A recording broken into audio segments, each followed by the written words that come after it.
First of all, I want to thank everyone for joining our family today in celebration of our father's life. My father has always been my hero. All of my life, he has been the go-to guy for wisdom on anything and everything. It seemed as though there wasn't anything he could not fix. House or car problem? Call Dad. Tree or yard problem? Call Dad. Wife problem? Well, you could make the call, but don't expect any sympathy because he's always going to side with the queen. Spiritual struggle? Dad was always there to remind me of the hope and faith that we have in our God. When I was a young man in my rebellious era, which actually started a little earlier and lasted a little longer than most, Dad showed me love, patience, and forgiveness even as I pushed the limits to the extreme. Dad's teaching methods, while sometimes short on instruction, were always strong on demonstration. He taught me how to work with my hands to make a living. And a phrase that I heard all too often, Dad would say, "You know, son, that tool doesn't have a brain of its own, it's counting on you." And then, as always, he would laugh. He taught me to love the great outdoors, teaching me how to fish and hunt. He bought my first mini bike when I was 7. He kept me supplied with dirt bikes until I was well into my teens. At age 63, when a lot of men are settling into the recliner with the TV remote, my dad bought his first ATV, and we learned the joy of quad riding together for over 25 years. Most importantly, my dad showed me how to be a good husband. My dad showed me how to be a good father. He showed me how to have a deep love for family and country. He showed me how to have faith in God in good times and bad. So, Dad, if you could just put your fishing rod down for a second and listen up. Everything I am, I owe to you. You are my hero.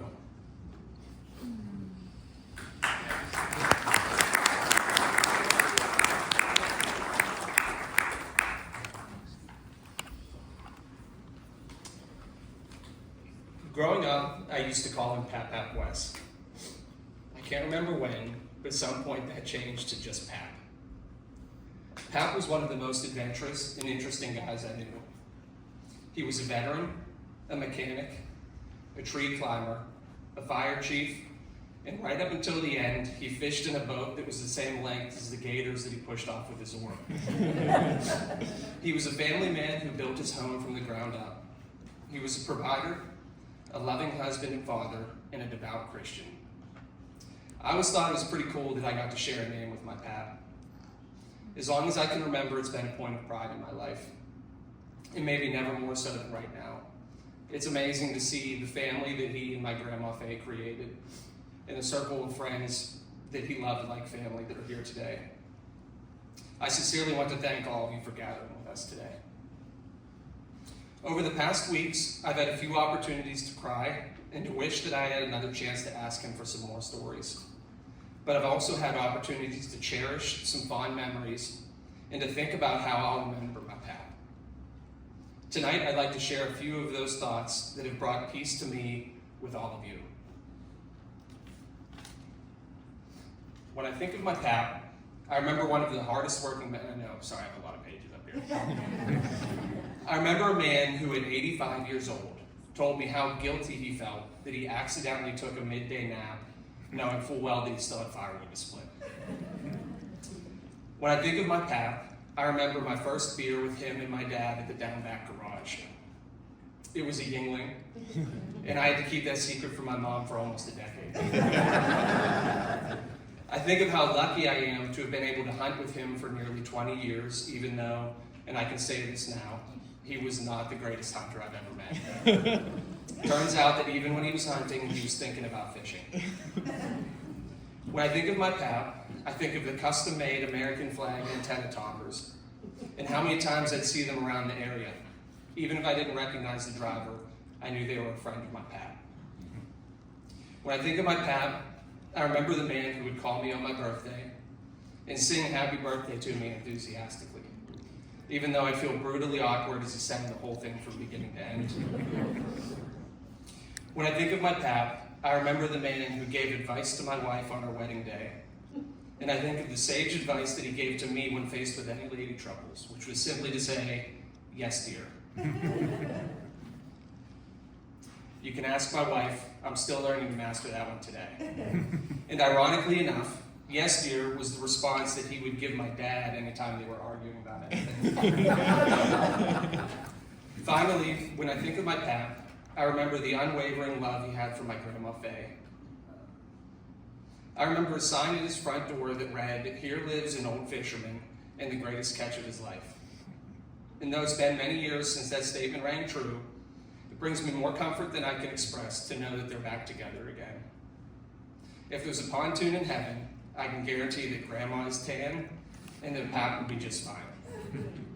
I'm sure that I speak for us all when I say that Pap will truly be missed, and I couldn't have asked for a better example for my family.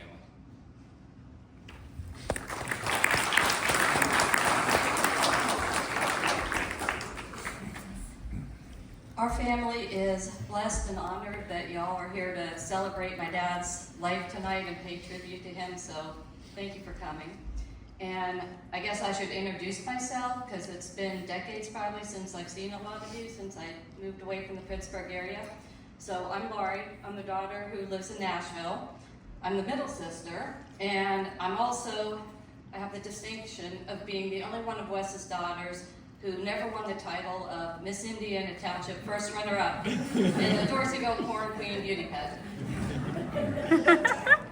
My dad will be remembered for a lot of things, his love of fishing, his generosity, his faith in Jesus, his infectious smile and laugh, his integrity and work ethic, and his ability to fix just about anything. So my dad grew up as a child of the Depression, which is where he learned to fix things because they simply didn't have the money to just go and buy something new. When he was in school, he loved the shop classes. One of the first things he made with his own hands was a footstool in woodshop that we still have at his house to this day. He went on to build the house that we all grew up in on Indianola Road. From there he got involved in even bigger projects. He was involved in building the original MGM Grand Hotel in Las Vegas, as well as many commercial buildings around the Pittsburgh area while he was a sheet metal worker. And who remembers the dunk tank at the Dorseyville Corn Carnival? Because my dad built that. When I was a little girl, it was simple things that he would fix, like when the arm broke off of my baby doll and he put that back together.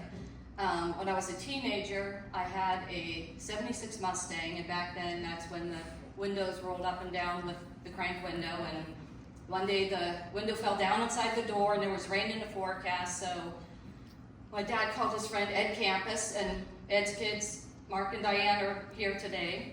And they stood out in pouring down rain for hours to get that fixed and get my window rolled up for me. Another time, after I moved away from home, I was probably in my 30s by then, come back for a visit, and I thought I'd help my mom out with some things around the house. So I told her while she was resting I was going to dust the living room. So I went to the cabinet, I took out the familiar can of lemon pledge, sprayed it on top of the walnut table, only to discover seconds later I had accidentally grabbed the Easy Off oven cleaner and not the lemon pledge. Easy mistake, right? They both have yellow caps. Well, my dad never hollered at me. He didn't get mad, even though he had to completely strip down and refinish the table. When I moved out west and had a family of my own, and my parents would come out every year in their motorhome to visit, and my dad would always tell me to make a list of things that needed to be repaired so he could fix those for me. And believe me, I was the envy of everybody in my neighborhood. As many of you know, after my dad retired, my folks started going to Naples, Florida every winter. And a few years ago, my dad traded in his motorhome for a destination trailer that he had down there. And I was one of his first visitors after that. And when I tell you I broke in his stove, I mean that literally. You know how some campers have like a tempered glass, kind of a lid that folds up and down to give you more counter space when you're cooking. Well, I had forgot to retract it, so I'm sauteing vegetables with the pan on top of the glass, fire underneath it, and next thing you know, there's a loud pop and pea-sized glass fragments just fly everywhere all over the kitchen.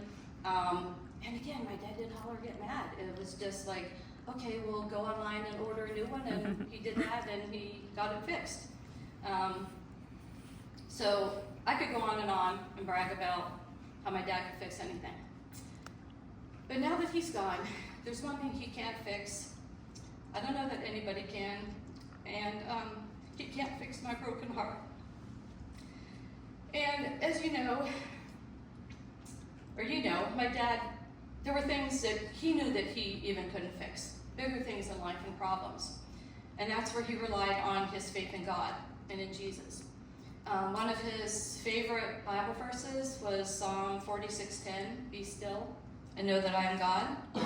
And my dad trusted God for the answers he didn't have on his own, for the strength and wisdom that he didn't have on his own, and he completely trusted in God for the situations in life that he could not change or fix. So in the coming days, when you think about my dad and the impact he had on your life, maybe he gave you some fish he caught or some vegetables from his garden, or simply made you laugh, or he repaired something. I hope you'll remember it was his faith in God that made him the man he was, the man that we all loved and celebrate today.